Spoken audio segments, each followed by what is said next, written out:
Magandang tanghali, nagbabalik ang BTV Newsbreak. Formal na pinasalamatan ng Pangulo ang gobyerno ng Brunei dahil sa mabuting pagtrato nito sa may 23,000 Pilipino doon.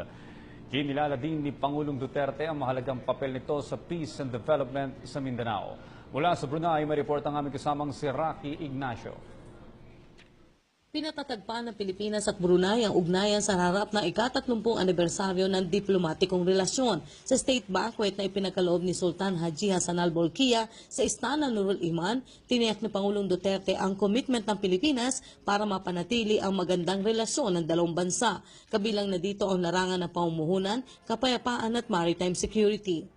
I am honored, Your Majesty, by the warm welcome for me and the entire Philippine delegation.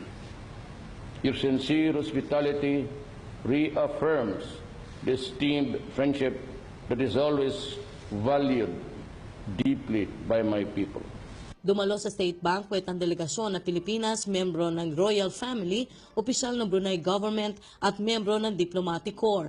Kinilala ng Pangulo ang mahalagang papel ng Brunei sa peace and development sa Mindanao. Itinuring rin ng Pangulo na tunay na kaibigan ng Pilipinas ang Brunei dahil na rin sa magandang pagtrato sa mga Pilipinong naninirahan at nagtatrabaho dito. We have explored and forged several undertakings and further cemented our special relations.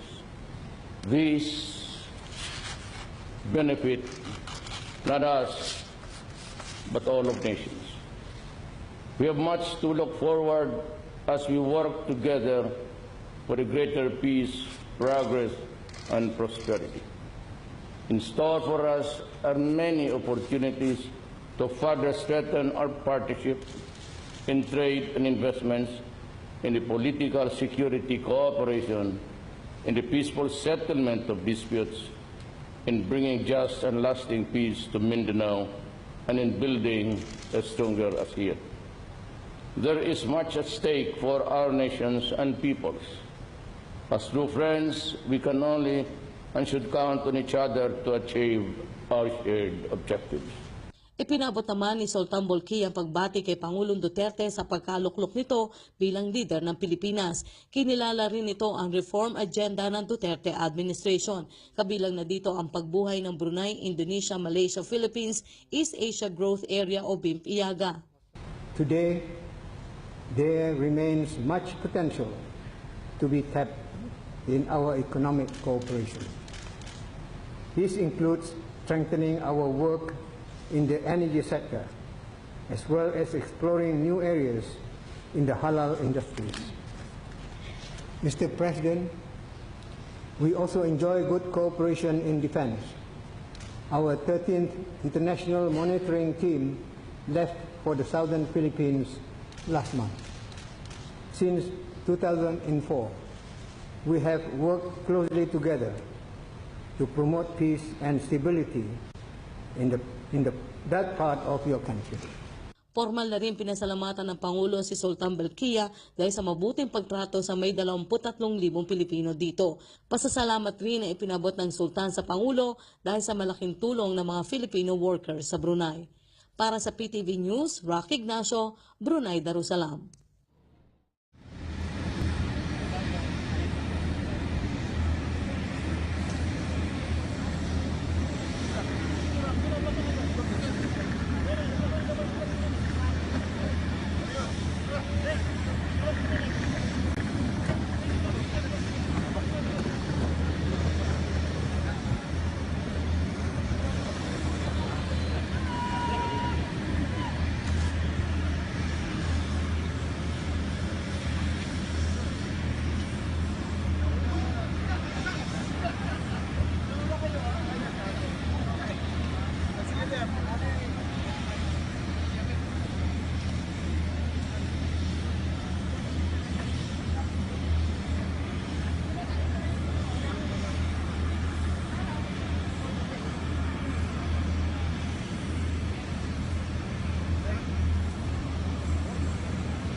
Atlas na, please.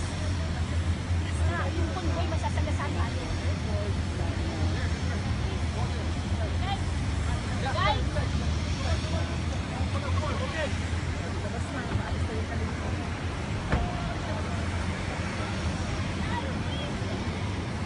Wait.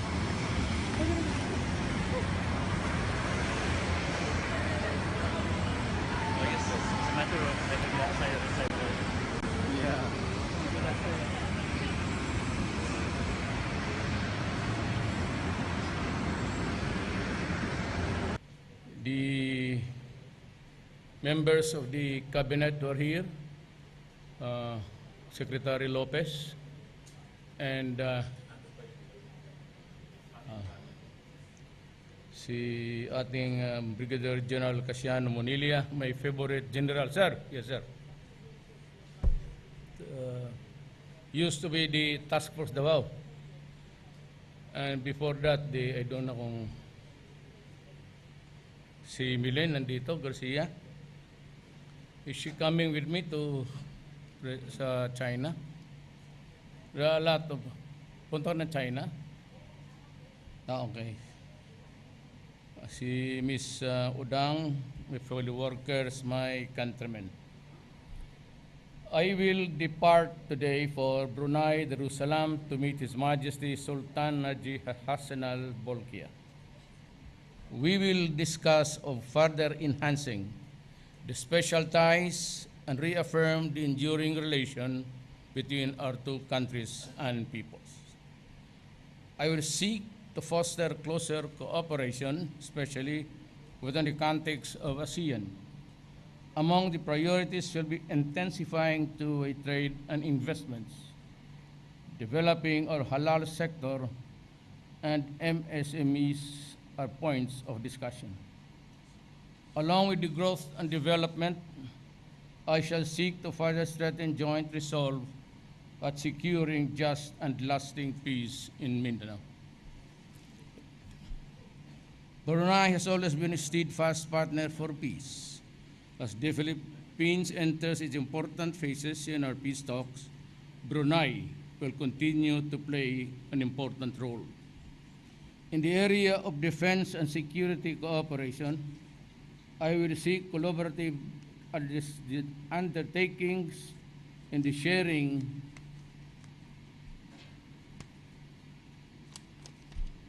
and expertise on maritime security as well as capacity building. I will seek closer collaboration and mutual support in our campaign against illegal drugs, an important step towards attaining our common goal of realizing an ASEAN drug-free community.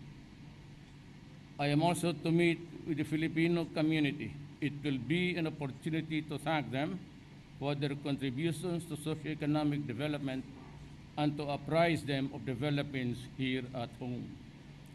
After Brunei, I will proceed to the People's Republic of China, where I will meet Xi Jinping, the President, and Premier Li Xian. I shall also meet National People's Congress Chairman Zhang Dishan. This is the first state visit of a Philippine President to Beijing since 2011 and signals a key turning point in both our histories.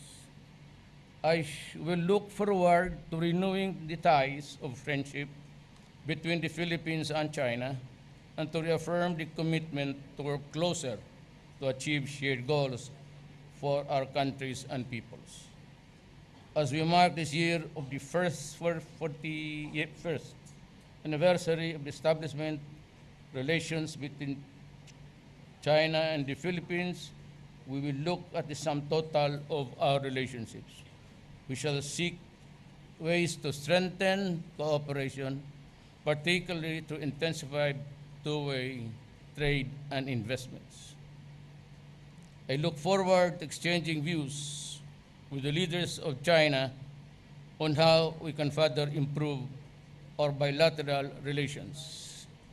We can identify emerging areas of partnership and various fields of cooperation. Upon my return, I will report on the gains that the Philippines achieved during the visits. In both these state visits, we will continue to espouse cooperation and collaboration with friendly nations on the basis of sovereign equality, non-interference, and mutual respect. In all my dealings, I will remain true to the constitutional mandate reposed on me to pursue an independent foreign policy and to uphold the national interest of the Philippines. Nagpasalamat. I can take a few questions before I go. We have 4 questions, Mr. President. Media is always entitled to the day to this bite. Mahirap yung I do not want to leave issues hanging. Tapos better that if I can answer it right now. There are areas of special concern, and many are wondering how I would deal with China on the matter of the China Sea or West Philippine Sea. We will stick to our claim. We do not bargain anything there. We continue to insist that it's ours and that the tribunal, international decision will be taken up, and but there will be no hard impositions. We will talk, and we will maybe paraphrase everything in the judgment and set the limits of our territories, the special economic zones. It will be no bargaining there. It is ours, and many of you are just wanting to ask the question. That is it. No bargaining of our territories. Whether within the 12 or to the 200, it will remain a special concern. And I will be very careful not to bargain anything, or after all, I cannot give what is not mine, and which I am not empowered to do by any stretch of imagination.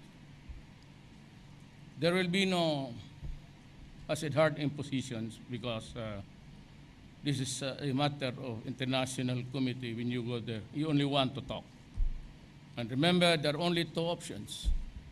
We go to trouble or we talk. We can choose the path there in between. Merong question, ha? Mr. President, our first question is from Vina Araneta of ABS-CBN. Mr. President, good afternoon. We received po information that the Supreme Court might decide on Tuesday about the Marcos burial at the libingan ng mga bayani. What can you say about that, Mr. President? Thank you very We much. will follow what the Supreme Court says. For after all, it is the Supreme Court who interprets the law and decide which of the public interest is served among the contending parties.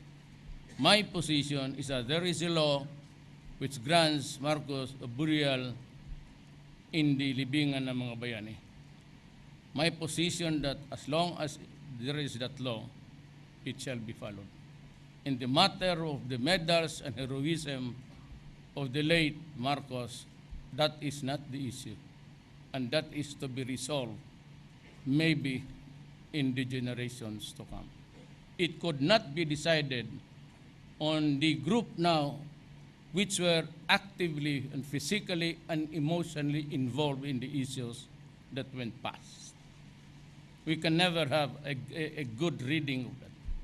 But what I must say now is that we have alienated the entire, almost entire Ilocano people. We cannot just do that because we are all Filipino. And I hope that the Supreme Court will decide not on the emotion, but of course, we know that it will be all legal at the end of the day. What the Supreme Court will rule must be followed. The second question, Mr. President, is from Ian Cruz of GMA7. Good afternoon, Mr. President. Yes, sir. Sir, according to Supreme Court Senior Associate Justice Antonio Carpio, if you concede the sovereign claims over Scarborough Shoal, you could be impeached. What's your reaction? He is correct. I would be impeached. It's an impeachable offense. I do not fight with that statement. It's all correct. It's all legal. And so I agree with him. I said we cannot barter which is not ours, belongs to the Filipino people. I cannot be the sole authorized agent, for that is not allowed under the Constitution. Tama siya. Our third and last question, Mr. President, is from Jem Avancenia of TV5. Sir, yung executive order daw po sa nationwide smoking ban for signature nyo na po. Yes, it will be followed and the implementation will follow the Davao experience. If you want to smoke, find a place where it is allowed. Now, I've always been against even building a structure inside just to accommodate smokers. That ain't the way. It must be out. It must not be in an enclosed cubicle inside the building. That is not good enough. The statistics would show there's no debate on that you will die of cancer if you continue to mess up with nicotine. Sir, how about po sa yung firecracker ban naman po? Do you have any plans of I am going to next month. I'm going to have the cabinet meeting next. I will allow a full economic economic kasi ang mawala ng negosyo, economic whatever social lahat na. So I would need the cabinet to decide. It will be a cabinet decision.